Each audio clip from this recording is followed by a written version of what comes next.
ሰላም እንዴት ናችሁ? ቡድና የተከበራችሁ በመላው ዓለም የምትገኙ ኢትዮጵያውያን እንዲሁም ኤርትራውያን የቻናሌ ቤተሰቦች እንዴት አላችሁልኝ? እግዚአብሔር ይመስገን እኔ በጣም ሰላም ነኝ።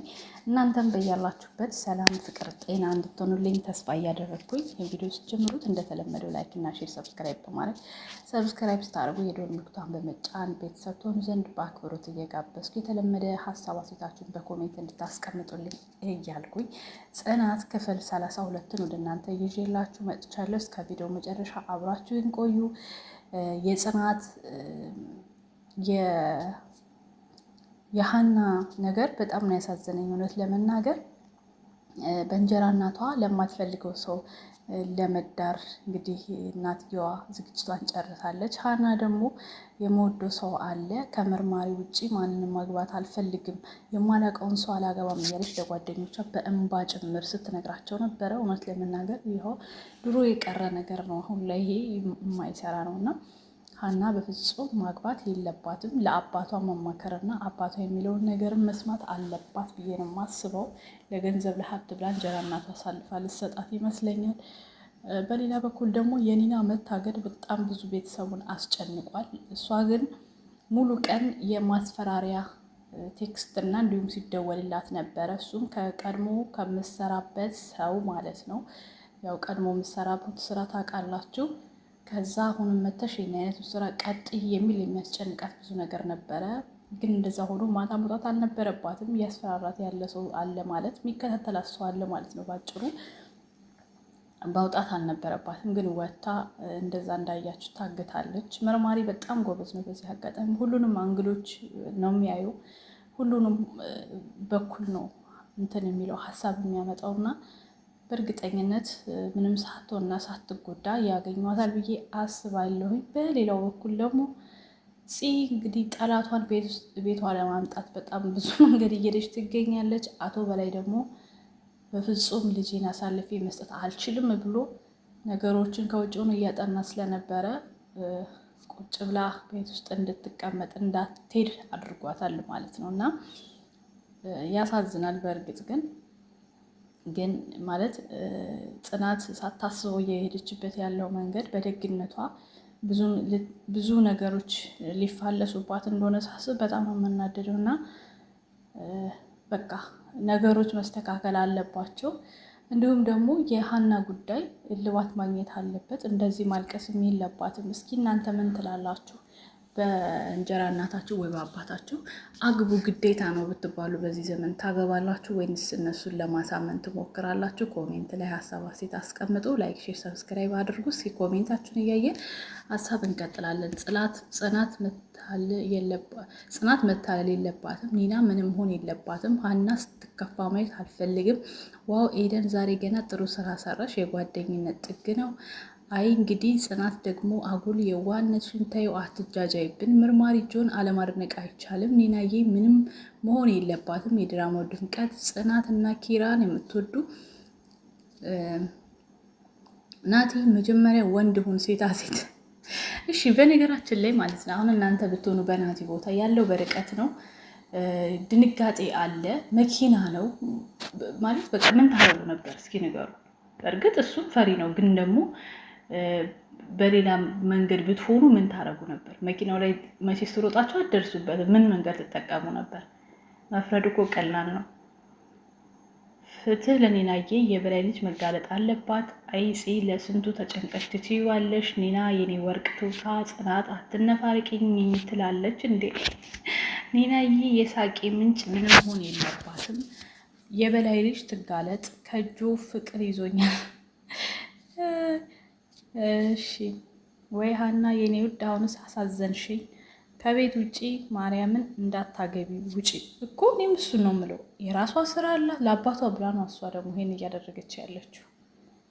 ለአባቷ ነው ዋጋ የምትከፍለው እንጂ ብትወጣ በአሁኑ ሰዓት ዘና ብላ የምትኖረው። ችግር የበዛበት ድራማ መቼ ነው የሚያበቃው? ሲያስጠላ። ግን አልገባኝ ነገር መርማሪ በየቤቱ እየዞረ ነው እንዲህ የሚመረምረው? ኒና የሀና አባት ነው እየወሰዳት በእርግጠኝነት። እንዴት? በምን ተአምር? እንዴት? የኔ ልባም ሴት መውደቅሽ ለጠላቶች ድግስ እንዳይሆን መበርታትና በፈገግታ መጽናት ግዴታሽ ነው። በርችልኝ። ሀኒ አስለቀሰችኝ እኮ በምንም ልወርድ ያለ አባት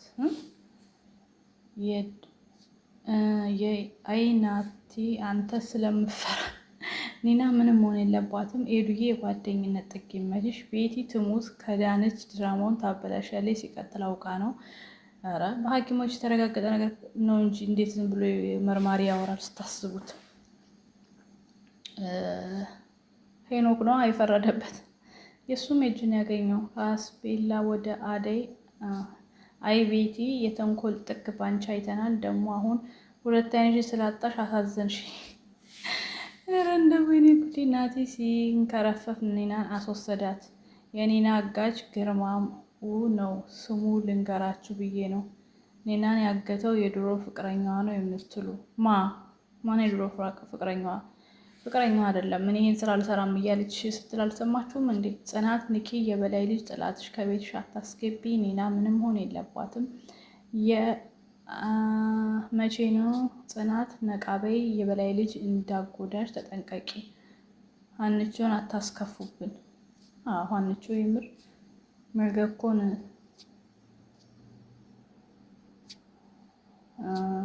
ኒና መለቀቅ አለባት። ኦኬ እኔ ደግሞ የለባትም የሚል መስሉኝ። ናቲ ወንድ ሆነ ብቅ ሲጀመር ናቲ አይረባም። ኒናን ሲያስገቧት ቆሞ ይመለከታል። ይሄ ሲኖትራክ ቦቅቧቃ ማስጠሊያ እኮ ማስጣል ይችል ነበር እኮ ሲወስዷት። ኒና ለናቲ አትገባውም እንዴ! እንዴት ያስጥላል? ያለው በርቀት ነው፣ መኪና ነው። እንዴት አድርጎ ነው የሚያስጥላት? ሀኒ ወንድሟን ተወቅ። አባባ በእውቀቱ ኒናን በስልክ ሲያናግሯት ሰምተዋል። ደግሞ ነገራችኋለሁ። ጽናት አበዛሹ፣ ለሰው አትጨነቂ ኒናዬ። ሀና ምንም መሆን የለባትም። ያና ኪራ ስቃይ ይብቃ። ጽናት የህሊና ተንኮል ማወቅ አለባት። የዚህ ድራማ እይታ መውረድ ይገርማል። እነሱ የኛን ኮሜንት አያነቡም ጭራሽ ወርዱ አርፈው።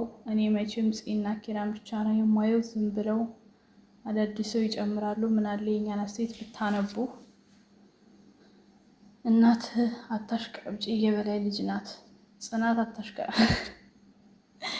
አይ ቤቲ የክፉ ሰው መጨረሻው ይሄ ነው። እኔ ግን የብርቄ ባል ይመስለኛል።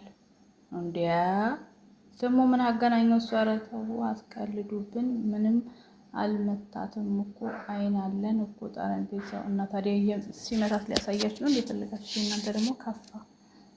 ናቲ ኒናን መንከባከብ አይችልም። ለአበባ በወቅቱ ትሁን ኒና። እሳቸው ማን አላቸው? ባለጌዎች። አሁን እሳቸው አባት ናቸው። ምን አይነት ባለጌዎች ናቸው? አታንዛዙብን። እንግዲህ ተንኮለኛው ይጋለጥ። የጽናት ድፍን ብሎ የማያውቁትን ሰው ማመን። አይናቲ መቼ ይሆን ወንድ የምትሆነው? ቦቅቧቃ የለዊኒ ጽናት። አንቺ ደግሞ ያገኘሽውን አጋር እየገለፈጥሽ በገዛ እጅሽ መዘዝ ልታመጪ ነው። እኔ ያልገባኝ የናቲ ጥቅም ምንድን ነው? ይሄ ዝርቡጥ የረሞትኩኝ ናቲ። ተከተልነክ እኮ ግን በመኪና ነው ይዘውት የሄዱት። አለፈ እንጂ በአንድ መኪና መከተል ወይም ታርጋ አልያዝክ። ተረጋጋ፣ ትገኛለች። ህይወት እንጂ ናት። ናቲ በርታ። ኒና እኛንም አሳዘነችን በጣም። ገና ዛሬ የሀና ቤትና የእንጀራ እናቷን ቤት አየናቸው። በጣም ምነው ድራማ ሁሉ እገታ ሞላው።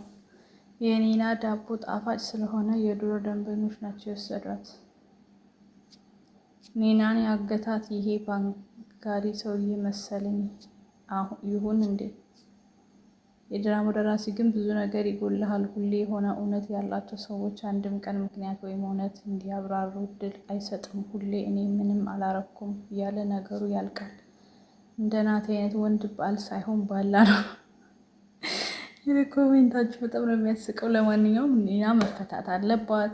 ሀና በፍጹም ማግባት የለባትም። ሀና በአቋምሽ ጽኚ የሚል የመጨረሻ ሀሳብ አለኝ። ጽናት ደግሞ ቀልጠፍ በይ።